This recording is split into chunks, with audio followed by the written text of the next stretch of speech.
Now let's start with today's story. I still have trouble wrapping my head around it sometimes. My soon-to-be ex-wife, Lisa, and I are technically still married, but only because of the legal system. Where we live, you have to be separated for 12 months before you can actually get divorced, which honestly just feels like dragging out the inevitable at this point. During this so-called cooling-off period, she was supposed to find her own place nearby to make 50-50 custody of our 3 kids easier. Why are we getting divorced? Well, Lisa's twin sister, Sarah, came up with this brilliant idea that Lisa should be their surrogate. Sarah and her husband, Kevin, have apparently been struggling to have kids. I get it. That sucks for them. But instead of, I don't know, using a regular surrogate or adoption or literally any other option, they decided that because Sarah and Lisa are twins, Lisa was the perfect choice to carry their baby. The worst part? I didn't even find out about this plan until way later. Turns out, this had been in the works for weeks before I even caught a whiff of it. It wasn't like they sat down with me to have a proper conversation. No, that would have been too logical. Instead, Lisa just kind of casually mentioned it to me one night like it was no big deal. I remember exactly how it went down. We were sitting on the couch, and she just came out with it. So, I've been thinking about doing something really important for Sarah, she said, scrolling on her phone like we were just talking about what to have for dinner. Yeah? I glanced at her. What kind of important thing? She finally looked up. I'm going to be her surrogate. At first, I thought she was joking. I let out this half laugh, waiting for the punchline. But she just kept looking at me like she was expecting me to be happy about it. Wait, what? I sat up straighter. Like, you're going to carry their baby? She nodded, smiling like it was the most natural thing in the world. Yeah, Sarah and Kevin have been trying for so long. And since we're identical twins, it's practically like Sarah's carrying her own child. My stomach sank. Lisa, are you serious? When did this even come up? She shrugged. A few weeks ago. We've been talking about it for a while. I stared at her, trying to process what I'd just heard. And you didn't think to mention it to me? Lisa sighed, setting her phone down. Grant, this isn't about you. It's my body, my choice. I don't need permission. Permission? Lisa, we're married. This is a huge decision, one that affects both of us. How could you not talk to me about this first? She rolled her eyes. I'm telling you now. Oh, great. Now, after you've already made up your mind. That's not how marriage works. Her expression hardened. Look, I knew you'd react like this. That's why I waited. But this is happening, Grant. Whether you support me or not. I let out a breath, shaking my head. So that's it. Either I get on board, or what? She crossed her arms. Or maybe we should rethink things. And there it was. The ultimatum. She didn't say it outright, but the message was clear. Get on board, or get out. I couldn't believe it. It wasn't just the surrogacy itself that bothered me, though, yeah, that was a huge part of it. It was the fact that this had all been planned behind my back.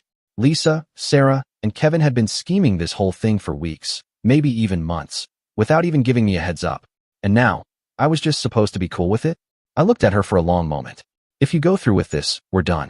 Her face twisted with frustration. You're being so unreasonable. I laughed, but it wasn't out of amusement. I'm being unreasonable? Lisa, you're literally making a life-altering decision without even considering me. You don't think that's a problem? She shook her head, exasperated. I'm doing something beautiful for my sister. I thought you'd understand. I stood up, running a hand through my hair. Yeah, well, I guess I don't. Fast forward a few months, and guess what? She's pregnant. When Lisa told me, I just nodded and said, okay, then walked out of the room. 2 days later, I filed for divorce. I had this drafted the same week that my wife told me about her plans. I just waited for her to act on her plans. Apparently, this shocked everyone. Lisa acted like she didn't see it coming, which honestly blows my mind. Like, did she think I was bluffing? That I'd just magically get over it and be okay with my wife being pregnant by someone else's kid? I told her exactly what would happen if she went through with this. And now she had the nerve to act surprised? Sarah and Kevin weren't any better. They tried guilt-tripping me into staying, throwing every cliché in the book at me. You're abandoning your wife, Sarah said, shaking her head like I was some heartless monster. She needs your support now more than ever. I let out a bitter laugh. She's the one who made this choice. Not me. Kevin, always the diplomat, tried to soften the blow. Grant, this is a beautiful thing she's doing for us. Don't you see that? Oh, I see it, I said, crossing my arms. I see that you two wanted a baby, and Lisa decided to carry it. Without even talking to me first. That's not a marriage. That's not a partnership. That's just a decision she made, and now she gets to deal with the consequences. Sarah's eyes narrowed.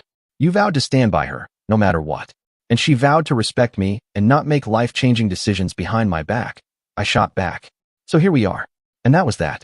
I filed the paperwork, and the separation officially began. At first, Lisa acted like she didn't care. She kept that same self-righteous attitude, like she was above it all. I don't need you, she said one night after I told her I was done discussing it. I can handle this on my own.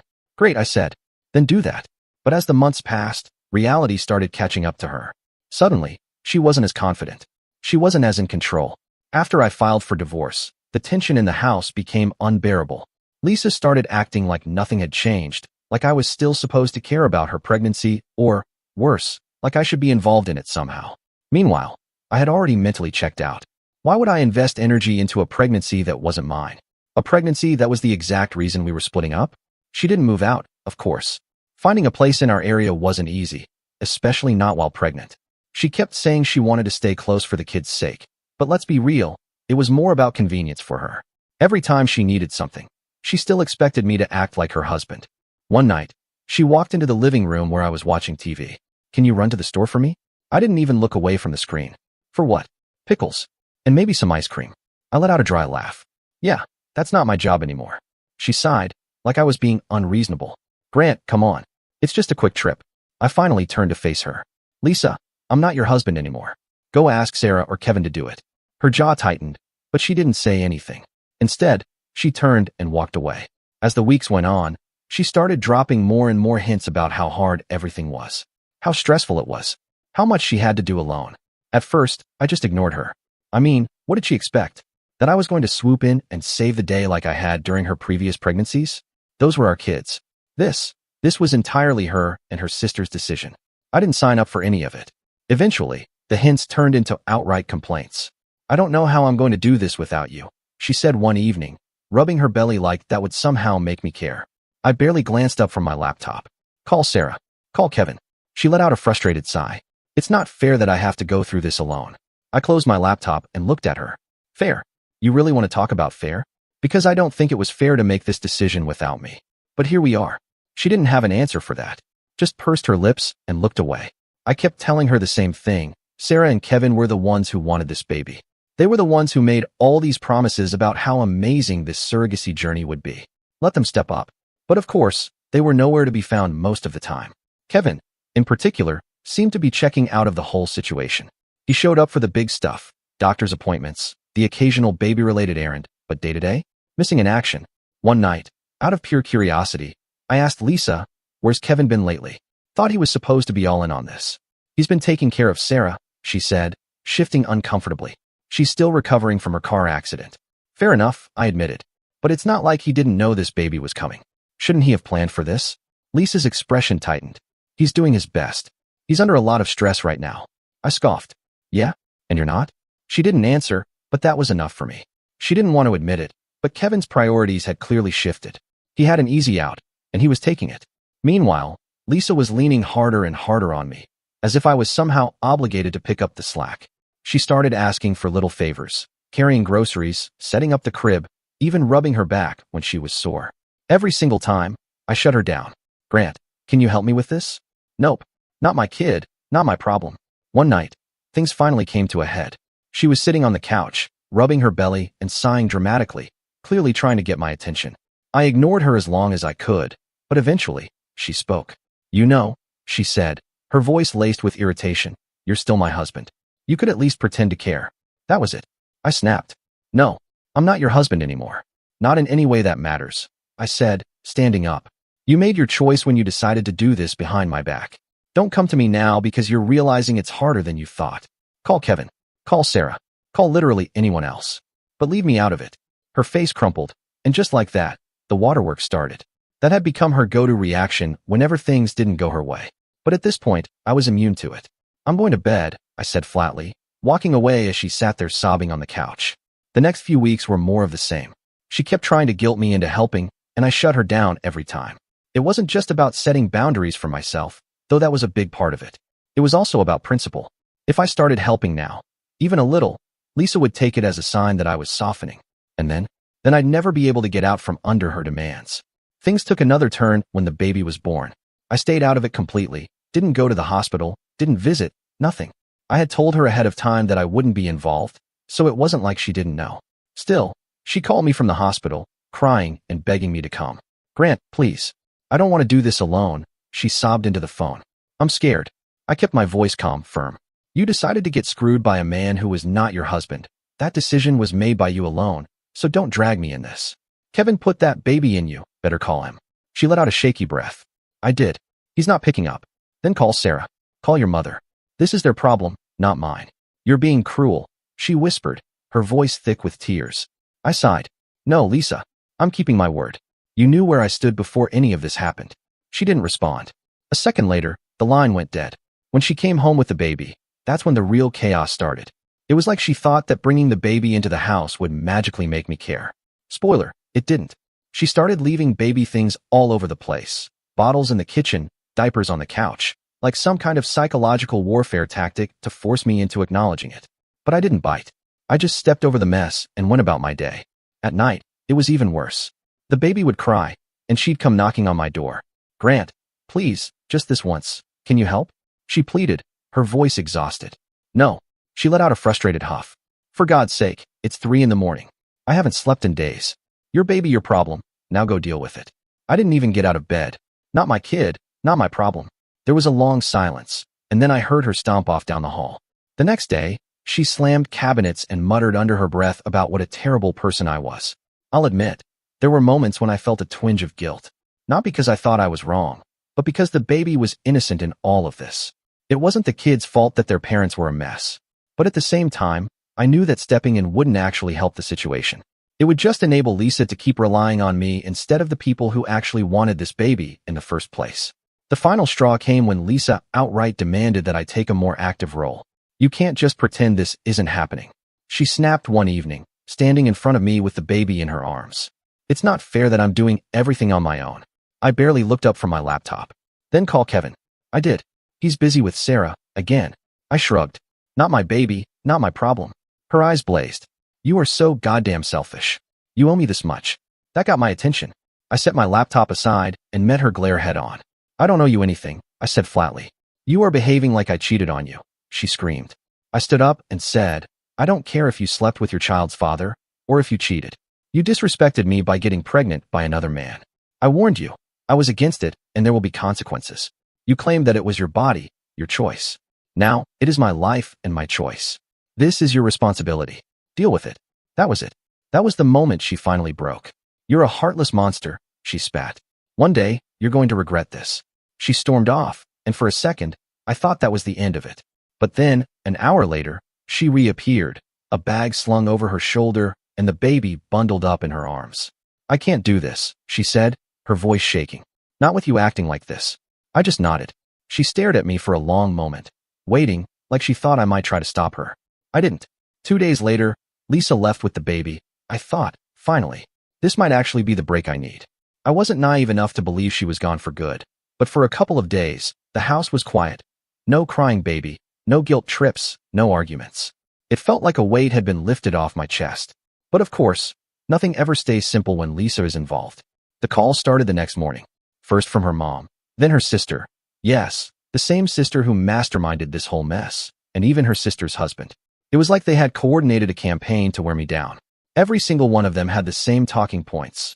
Lisa was overwhelmed, the baby was innocent, and I needed to step up for the sake of the family. Sarah, her twin sister, was especially relentless. She left a long voicemail, dripping with condescension. I cannot believe how heartless you are, Grant, she said, her voice sharp. Lisa just gave birth, and you abandoned her at the most vulnerable time of her life. Is this really who you are? Do you even have a soul? I scoffed and deleted the message without responding. What was the point? This wasn't some surprise pregnancy that we had both signed up for. This was Lisa's choice, a choice she made without consulting me, and a choice I explicitly told her I wouldn't support. Then there was Kevin, the baby's biological father. He tried to play the sympathy card, his voice dripping with fake sincerity. Man, things are really tough right now, he said over the phone. Sarah's still recovering from the accident, and Lisa's struggling. We're all family, man. We should be supporting each other. I nearly laughed at the audacity. Family? I repeated, incredulous. Are you joking? You barely lifted a finger during the pregnancy, and now you want to act like we're some kind of team? That's not fair, he protested. I'm trying. Try harder, I cut him off. This isn't my problem. Step up and take care of your own kid. Then there was Lisa's mom. She's usually pretty reasonable, but even she was on Lisa's side this time. When she called, her voice was heavy with disappointment. I just don't understand you, Grant, she said. Lisa is still your wife, and you? No, she's not, I interrupted. My voice was calm, but firm. She stopped being my wife the moment she decided to have another man's baby. If you care so much, maybe you should be the one helping her. Silence. Then a quiet click as she hung up. I think that's when it finally hit her. I wasn't going to cave. A couple of days later, Sarah came back. I knew she would eventually, but I wasn't prepared for the scene she brought with her. She walked in like she hadn't just called me every name under the sun before storming out. The baby was strapped to her chest in one of those carriers, her face exhausted but defiant. I could tell right away she was gearing up for another round. We need to talk, she said, standing in the middle of the living room like she was about to give a TED talk.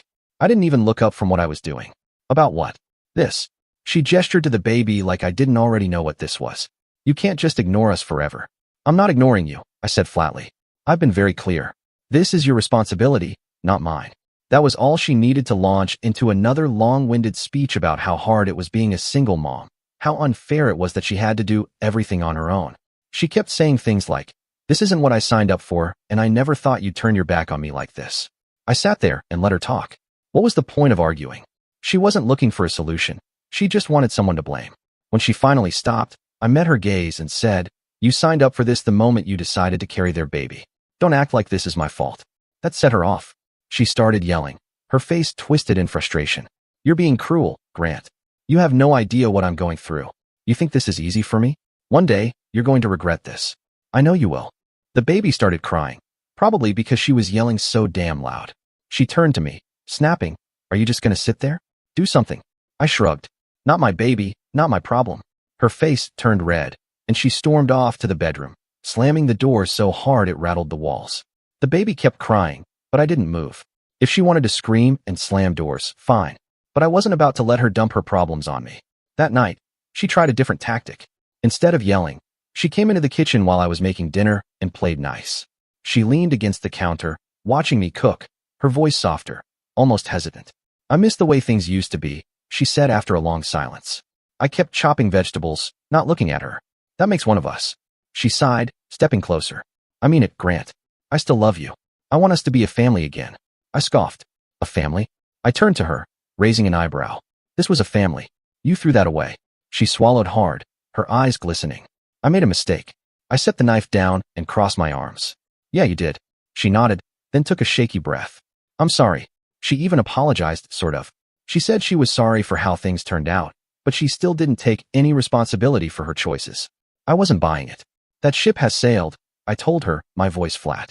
You made your decision. Now you have to live with it. She started crying again, her shoulders shaking as she choked out, I don't want to get divorced. I can't do this on my own. I exhaled, already tired of the conversation. You don't have to do it alone, I said. You have Sarah and Kevin. But that wasn't what she wanted to hear. She didn't want their help, she wanted mine. She wanted me to swoop in and fix everything, just like I'd always done before. But not this time. I turned towards her and said, you don't want a divorce, not because you love me. You got pregnant by a different man, despite my warnings. That tells me a lot about your love for me. You don't want a divorce because I give you a stable lifestyle. You just don't want to lose it. But take my advice, get used to being alone. Get used to dealing with your mess alone. The divorce has been filed, and there will soon be a time when this lifestyle will be lost. That night, when I went to bed, I could hear her crying in the next room. I didn't feel good about it, but I didn't feel bad either. I felt nothing. And that's when I knew for sure it was over. Whatever love or connection we'd once had was gone. She'd burned it all to the ground with her choices. The next morning, she tried one last Hail Mary. She came to me, dark circles under her eyes, looking desperate, the baby in her arms. Please, she whispered, voice raw. Just hold her for a little while so I can sleep. I haven't had more than 2 hours in days. For a second, I almost caved. Almost. But then I thought about everything that had led up to this moment. How she'd lied. How she'd betrayed my trust. How she'd dragged me into a mess I never agreed to. No, I said. Her eyes widened. What? Call Kevin, I told her. He's the father. He should be helping you. She looked like I had slapped her. Her lip trembled, tears spilling down her cheeks. You really hate me that much, don't you? I shook my head. I don't hate you, I said, voice steady. But I'm not going to let you guilt me into cleaning up your mess. This isn't my responsibility, and I'm done pretending it is. She left again after that. And this time, I think it might be for good. Her mom called me later, saying Lisa was staying with her for now. I told her that was probably for the best. Maybe now, I could finally get some peace. 3 days after Lisa left the second time, things settled down for a while. The house was quiet, sure, but it wasn't peaceful. There was this constant, nagging feeling that something else was coming, like the calm before a storm. And I wasn't wrong. About a week after she moved out, the letters and emails started coming. Lisa's family, in full force.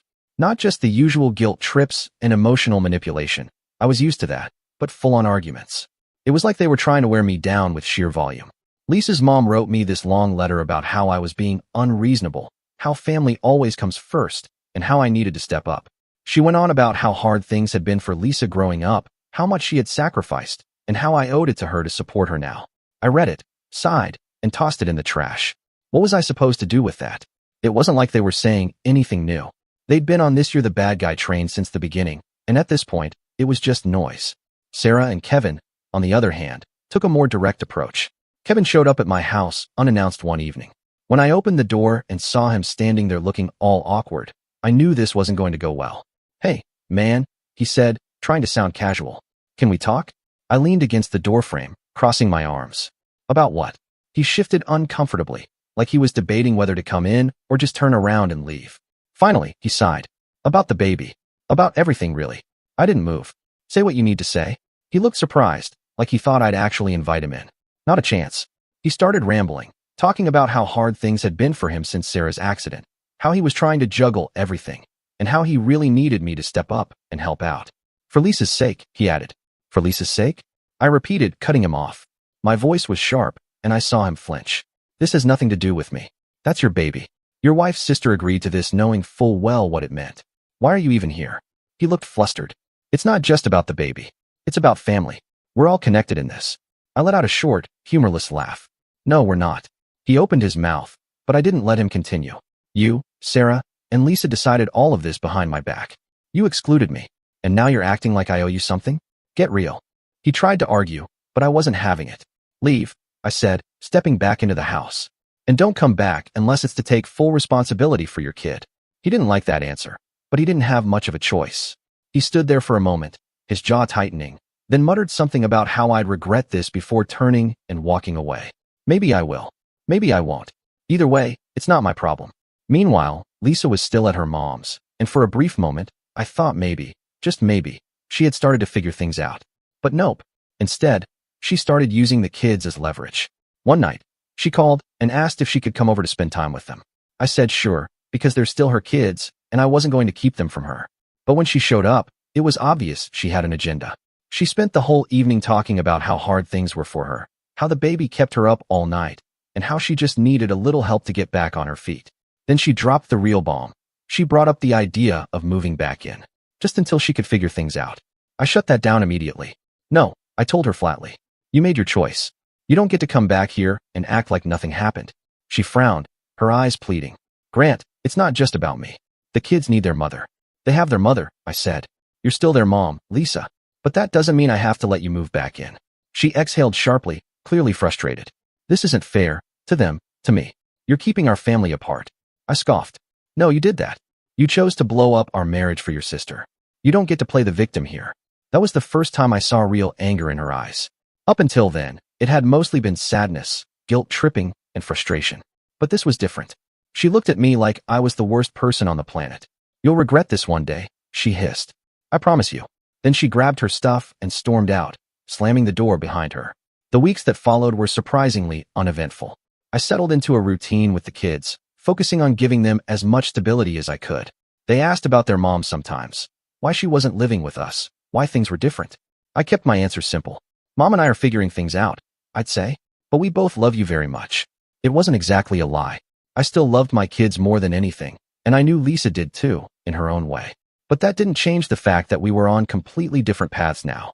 She had made her bed, and I wasn't about to climb into it with her. That said, I couldn't help but notice how much lighter I felt without her constant presence. For the first time in years, I wasn't walking on eggshells or dealing with her drama. It was just me and the kids, figuring things out one day at a time. And honestly, it felt good. Then came the legal stuff.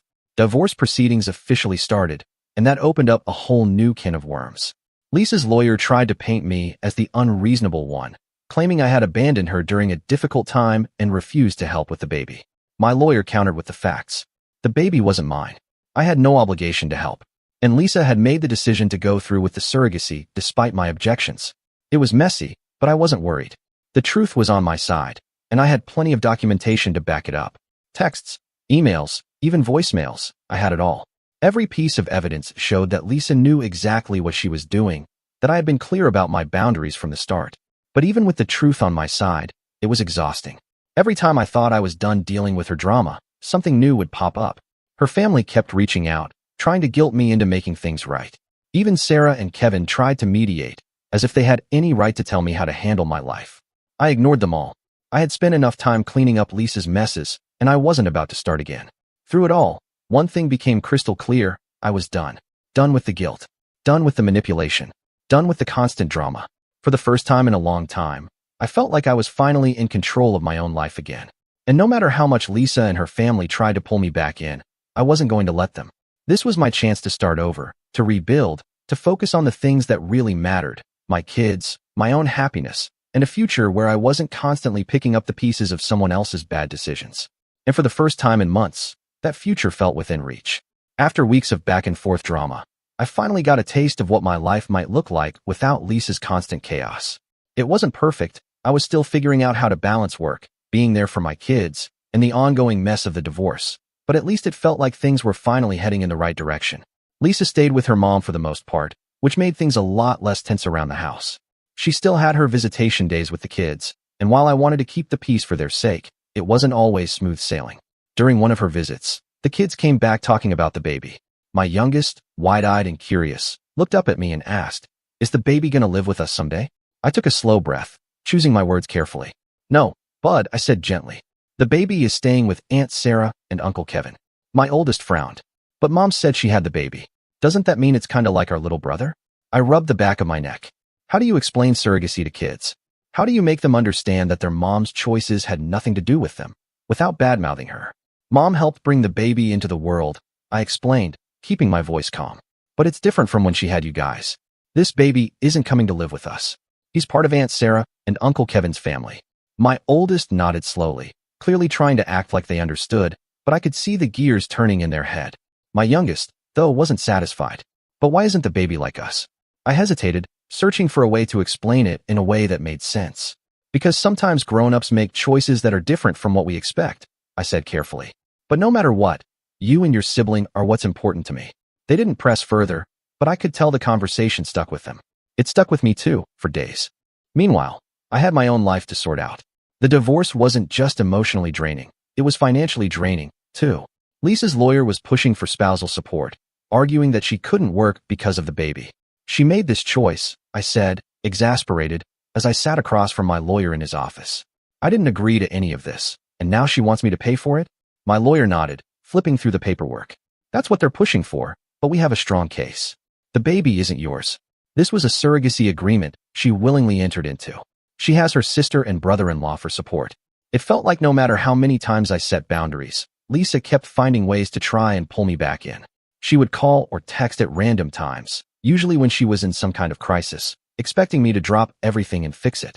One afternoon, I was at work when my phone buzzed with an incoming call from her. I debated ignoring it, but something told me she'd just keep calling until I picked up. With a sigh, I answered. "What is it, Lisa?" I asked, already bracing myself. She was crying. "Grant, I don't know what to do. I can't afford daycare for the baby, and I have to start looking for work. I need you to help me out, just a little, just until I get on my feet." I clenched my jaw. "Lisa, the baby is not my responsibility. You have Sarah and Kevin for that. You made this choice, but they can't help me right now." She snapped, her voice thick with frustration. "You don't understand what I'm going through." I exhaled slowly, trying to keep my patience. "No, Lisa. What I understand is that you expect me to fix your problems when you don't like the consequences of your decisions. I'm not doing this anymore." There was silence on the other end, then a sharp, bitter laugh. "You really are heartless, Grant." Before I could respond, she hung up on me. I stared at my phone for a second, shaking my head. 5 minutes later, another message popped up, this time from her mother. "I can't believe you would turn your back on the mother of your children. I always thought you were a decent man, but I guess I was wrong. How can you be so cruel?" I let out a short, humorless laugh. Right on cue. Then I responded, "Even I was surprised when I came to know that your daughter is a bitch who would sacrifice her own kids and family just to get screwed by her brother-in-law. So, stop talking about decency, you old bitch, and stop texting me." It later became a pattern.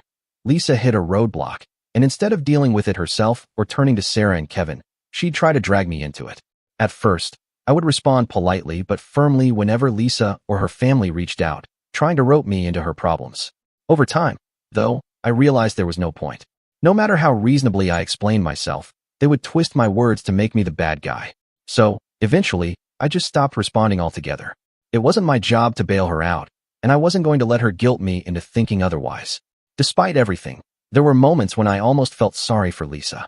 Every time I saw her, she looked more worn down, like the weight of her choices was finally catching up to her. During one of our custody exchanges, she hesitated before speaking. "Can we talk privately for a minute?" she asked. I hesitated but nodded. "Yeah, sure." We stepped away from the kids, and she took a deep breath, not meeting my eyes. "I just wanted to say, I'm sorry," she said quietly, "for everything. I know I messed up, and I know I hurt you. I thought I was doing the right thing at the time." I didn't know how to respond to that. Part of me wanted to tell her it was too late for apologies. Another part wanted to ask why she didn't think about the consequences before she went through with all of this. But in the end, I just nodded. "I hope things work out for you," I said simply. She looked like she wanted to say more, but I didn't give her the chance. I wasn't interested in reopening old wounds. Whatever guilt or regret she was feeling, that was her burden to carry, not mine. The divorce was long, messy, and exhausting, but in the end, I got what mattered most: the kids. The court ruled in my favor, granting me full custody, with Lisa getting visitation rights. It was a relief, but not a victory. No one really wins in a situation like this. It was just the best outcome for my children, and that's all I ever wanted. Lisa fought hard to paint herself as the victim. Her lawyer argued that she had made a selfless decision, that she had only done what she thought was best. But the court wasn't blind to reality. They saw what I had seen all along, that Lisa was unreliable, that she had made choices without thinking of the consequences, and that she had tried to use our kids as leverage to get what she wanted. I sat in that courtroom, listening to her attorney talk about how difficult things had been for her, how much she loved the children, and how she deserved shared custody. And I'll admit, there was a small part of me that wondered if the judge would buy into it. But then my lawyer stood up and laid everything out: the instability, the broken promises, the times Lisa had prioritized herself over our kids. He pointed out how I had been their primary caregiver for months, while Lisa struggled to keep her life together. The evidence spoke for itself. When the judge made the final ruling, I felt a weight lift off my shoulders. Full custody. Lisa would get scheduled visitation, but I would be the one making the decisions, providing stability, giving them the home they needed. I glanced over at her, and for a moment, she looked like she was about to cry. Maybe she had convinced herself she'd get more, that the court would side with her. But reality had finally caught up to her. Afterward, she tried to talk to me in the hallway outside the courtroom. "I don't want things to be like this," she said, her voice shaky. "I still want to be in their lives." "That's up to you," I told her, keeping my tone even. "But I won't let them be dragged into chaos. If you show up for them, great. If not, I'll make sure they're okay either way." She nodded, wiping at her eyes, but I didn't stick around. There was nothing left to say. Now, it's just me and the kids, figuring things out day by day. There are challenges, sure. Single parenting isn't easy. But for the first time in a long time, our home feels steady, peaceful, and that's worth everything I had to go through. Dear listeners, please share your thoughts in the comments section below, and don't forget to like, share, and subscribe.